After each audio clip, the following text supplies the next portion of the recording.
Ini akunku, silakan like, subscribe, dan bagikan video ini.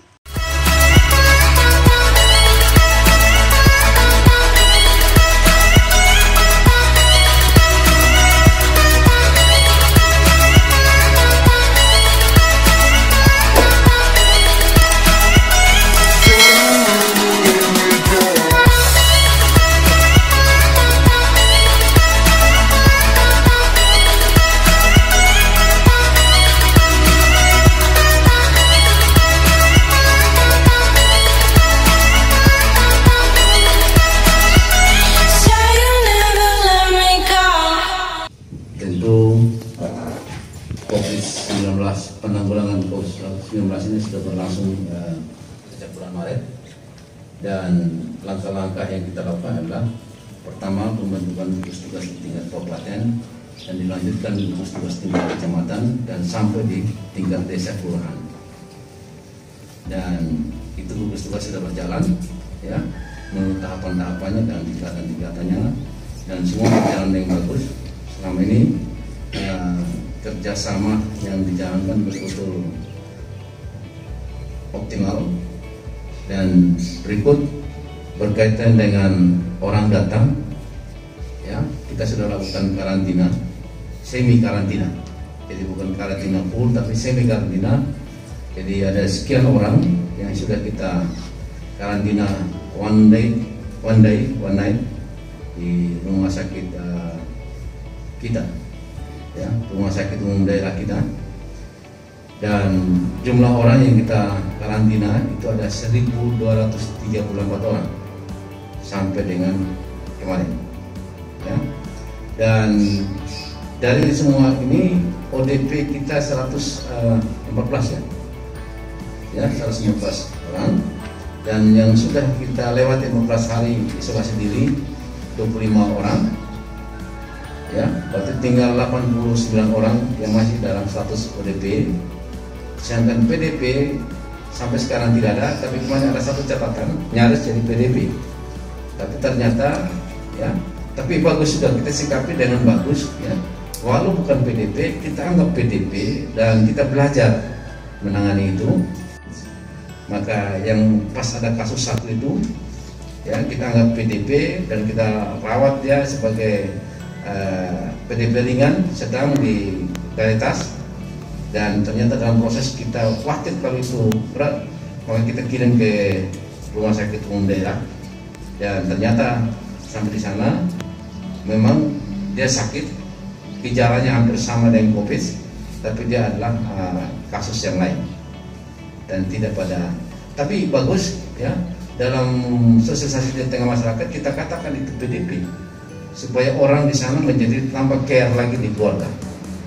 Dan memang langkah ini yang harus kita tempuh sepanjang tidak membawa masyarakat menjadi tambah ketakutan, tapi justru tambah waspada dan dia patuh pada perintah pemerintah, isolasi diri, pakai masker ya, terus juga social distancing, physical distancing, dan cuci tangan pakai air dan sabun sebelum meraba wajah.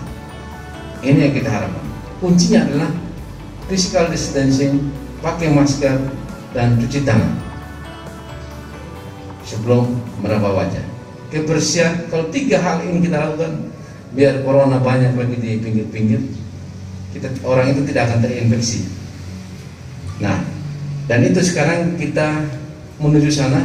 Seluruh gugus tugas bergerak untuk memastikan setiap individu ya, atau keluarga ya, atau masyarakat yang sudah usia muda dan dewasa dan tua paham betul tentang perilaku hidup sehat tadi itu ya, itu.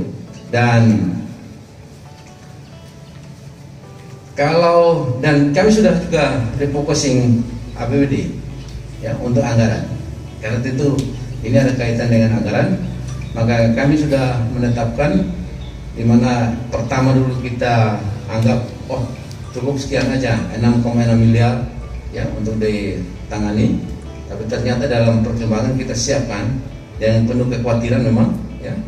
Maka untuk dana COVID ini kita anggarkan sekitar 50 M, tapi tidak serta-merta langsung di kesehatan cuma 24 sekian miliar, ya, dan yang lain-lainnya, ya, tentu untuk pengawasan sosialnya, penjaringan sosial yang 3 miliar lebih, yang lainnya lagi itu penanganan dampak ekonomi. Ya, kita sekarang sudah ada harapan supaya bisa bagi masker setiap orang, ya. Hanya sayangnya masker belum tiba yang kita pesan, ya. Mudah-mudahan nanti dengan individu apa saja, saya sudah dengar ada bila mau bikin masker sendiri, ya. Dan mudah-mudahan itu standarnya tetap sama dengan masker yang kita pakai ini. Kalau tidak juga menjadi sia-sia, ya. Terus kita berdoa supaya jangan ada betul kasus yang positif. Tetapi supaya jangan positif, ya kita lakukan langkah-langkah pencegahan. Kasus yang positif yang di NTT kemarin itu terinspirasi pada kita makin kokoh yang kita lakukan.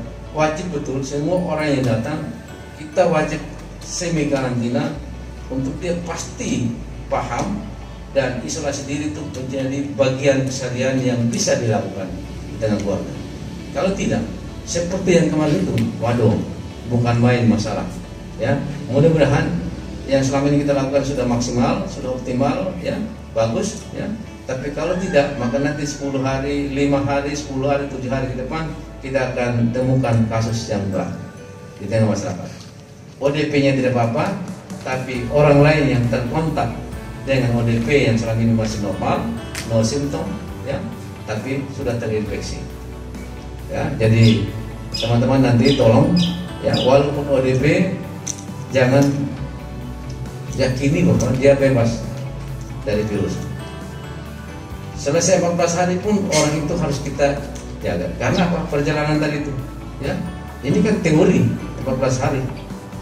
Tapi ternyata dari kasus yang terjadi di NTT, itu dari sejak tanggal 9 Maret baru sudah lewat 14 hari. Ya, misinya sudah tidak isolasi diri lagi, tapi ternyata positif. Dan oleh karena itu, walaupun sudah lewat, tadi ada 25 orang sudah katakan sudah lewat isolasi mandiri 14 hari, tetap kita care. Dan masyarakat sudah sangat memahami. Hanya saja sekarang ini terkait dengan APD atau alat-alat kesehatan lainnya yang memang harus dimanfaatkan oleh masyarakat umum, bahkan internasional. Upaya-upaya sudah dilakukan baik secara nasional maupun di setiap daerah sepanjang itu dimungkinkan. Bahkan himbauan Presiden juga sudah menjadi pegangan kita semua untuk setiap warga yang dimungkinkan bisa membuat APD seperlunya atau tertentu, malah dipersilahkan untuk itu. Jadi pada kesempatan ini selanjutnya, besok dan seterusnya tetap harus menjadi kebersamaan kita semua untuk bersemangat. Teman-teman dari media massa baik nasional maupun lokal, itu sangat-sangat kami juga harapkan untuk menjadi ujung tombak dalam hal perang melawan COVID-19.